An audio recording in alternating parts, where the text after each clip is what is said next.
I'm 58. I'm an avid acoustic guitar player, but I'm also a Northwell Health employee. The day of the stroke, when it occurred, I was actually on a conference call. It was my turn to speak up. Everyone on the call kept on saying, "We don't understand you. There must be an internet connection," because my words were coming out garbled. There are numerous types of strokes that can occur.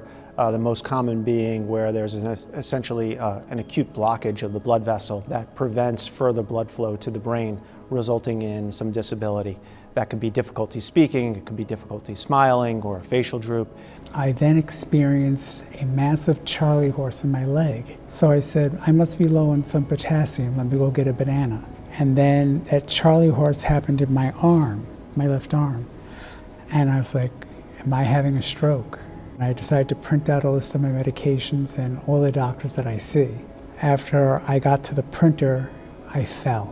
For stroke systems of care, this starts with community recognition and identifying the fact that there's something going on and that you need to have immediate attention brought to that situation. The first thing I did was I tried to call my husband, but he didn't understand me either. So he just dialed 911. The most important thing that you did was get somebody to your location as quickly as possible so that they can assess the situation. They got me into the van and they transported me to the emergency room.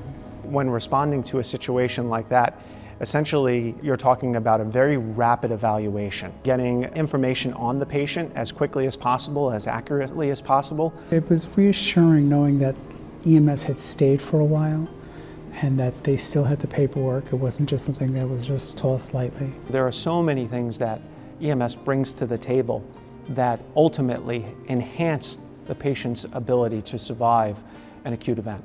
My recovery has been between PT, OT. Everyone has assured me, including my neurologist, how wonderful I've come along and that, it's just a matter of time before things will actually return back to normal. South Shore University Hospital has the distinct pleasure and privilege of being what is referred to as a comprehensive stroke center. That means that we can not only evaluate strokes and provide life and limb-threatening medications for treatment of that stroke, but we can do interventions like endovascular therapy, where we go up into the brain, or where our neurointerventionalists go up into the brain with a catheter and remove a clot. And then above and beyond that is the rehabilitation that takes place afterwards. When I think of all the heroes that are involved in my recovery, I don't know how to thank them correctly. I'm thrilled with the opportunity that it's been 6 months since the stroke and I get to say thank you. Thank you for responding in sometimes in some of the most austere conditions, in some of the most austere environments, always being ready, willing, and able to intervene. I want to make sure that they understand that I am grateful for everything that they did.